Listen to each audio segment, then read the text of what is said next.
Salam, xoş gördük hər kəsi. Bugün yeni bir mövzuyla qarşınızdayıq. Sintaksis bölməsindən söz birləşmələri mövzusunu izah edəcəyik.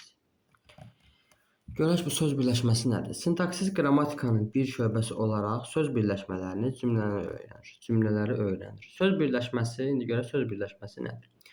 Söz birləşməsi iki və daha artıq müstəqil sözün məna və qrammatik cəhətdən birləşməsinə deyilir. Baxın, iki dənə söz birləşir. İki dənə hansı söz? Bütün sözlər xeyr. Müstəqil söz.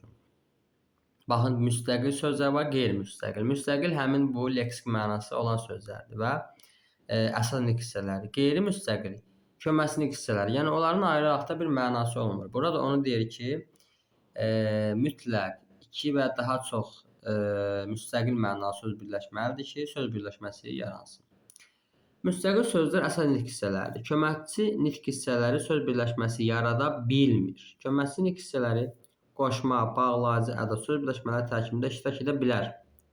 Yəni deyənmərik ki, ümumiyyətlə iştirak etmir. Xeyr, sadəcə söz birləşməsi yaratmır. Ancaq söz birləşməsinin tərəfi ola bilməz. Daha sonra nə ola bilməz? Köməkçi feillər. Etmək, eləmək, olmaq söz birləşməsinin müstəqil tərəfi ola bilmir. Baxırıq. Bəli, buranı təmizləyək.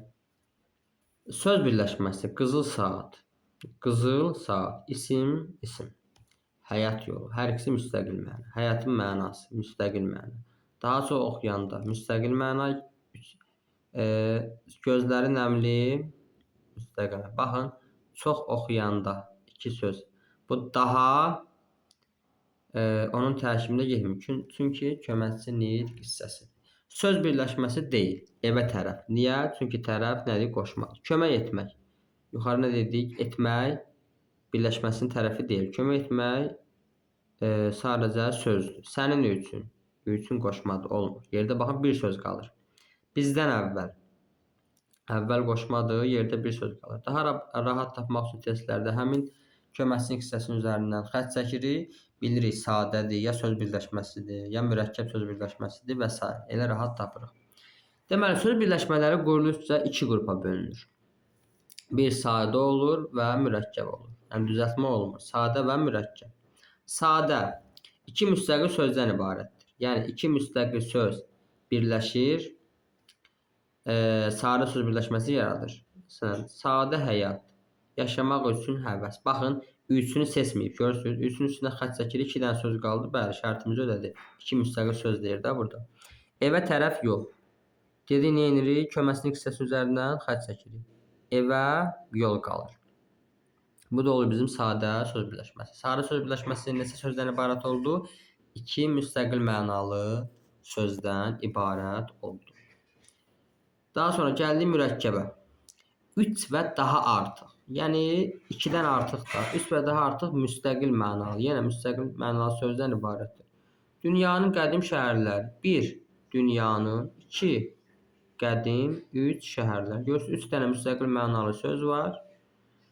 Bu oldu bizim mürəkkəb söz birləşməmiz. Daha sonra gəlirik. Quruluşca növü müəyyən edərkən müstəqil sözlərin sayını nəzərə almaq lazımdır. Burada onu işarə elədik. Köməkçi feillər, köməkçi nitq hissələri söz birləşməsinin quruluşuna təsir etmir. Onun arzusu nə qədər söz var? Onun arzusunda cəmi 2 söz var. Nə olur? Sadə söz birləşməsidir. Onun kimi oxuyan. Kimi nədir burada? Kimi köməkçi nitq hissəsi. Nə qədər söz oldu? 2 dənə. Yenə nə olur? Sadə olur. İnsanlara kömək etmək. Kömək etmək dedik, yuxarıda nədir? Əslində bir sözdür da. Bir də insanlara. 2 söz oldu. Deməli, necə olacaq? Quruluşca sadə olacaq. Bunlara fikir vermək lazımdır. Bir də söz birləşmələri bir sərbəst olur, bir də sabit olur. Sərbəst budur ki, adından gördüyün kimi tərəfləri sərbəstdir. Dəyişə bilir tərəfləri. İsim olur, feil olur, əvəzlik olur, sifət olur, əsas nitq hissələri olur. Hər iki tərəf dəyişə bilir. Yəni yerini dəyişə bilirik. Nitq hissəsini dəyişə bilir, sözləri dəyişə bilirik. Bir də sabit var. Sabit birləşmələr. Biz ona frazem də deyilir və frazoloji birləşmələr deyilir. Bunlar sabitdir, adından göründüyü kimi. Bunları biz heç zaman dəyişə bilmərik. olduğu kimi. Məsələn, şeytana pabuç tikmək. Daha deyə bilmərik cinə pabuç tikmək, nə bilim, iblisə pabuç tikmək.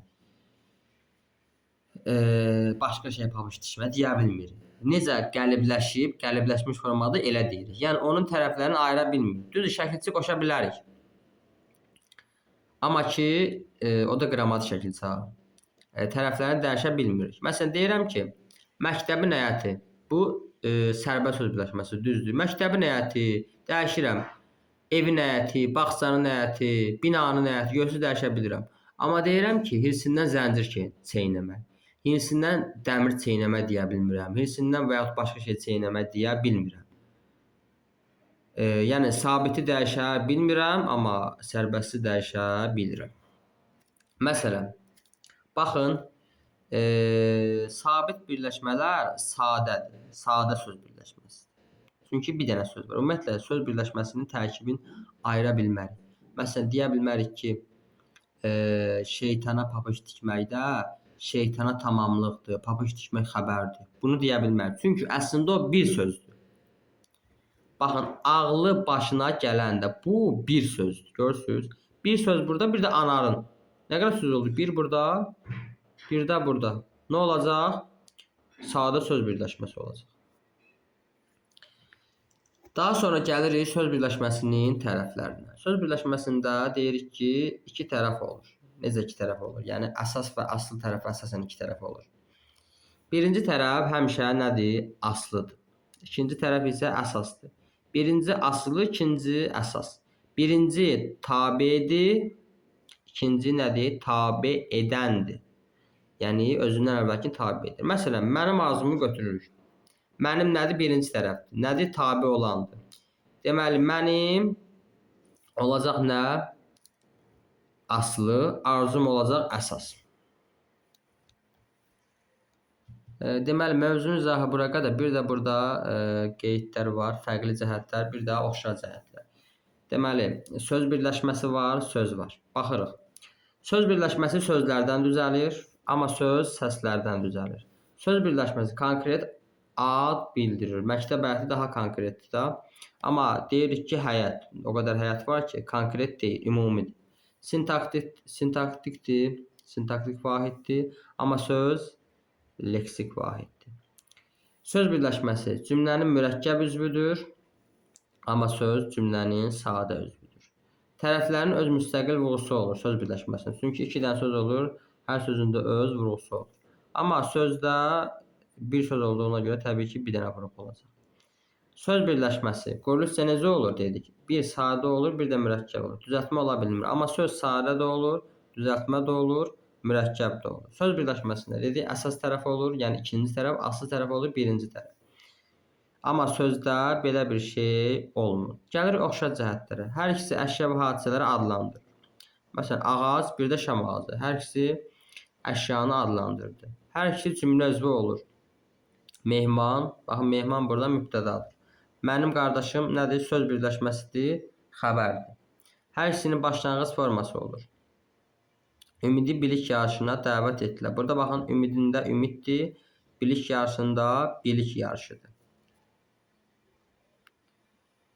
Daha sonra hər ikisi cümlənin qurulmasında iştirak edir. Yəni öz rolu olur. Bugünlük izahımız bura qədər. Sağ olun.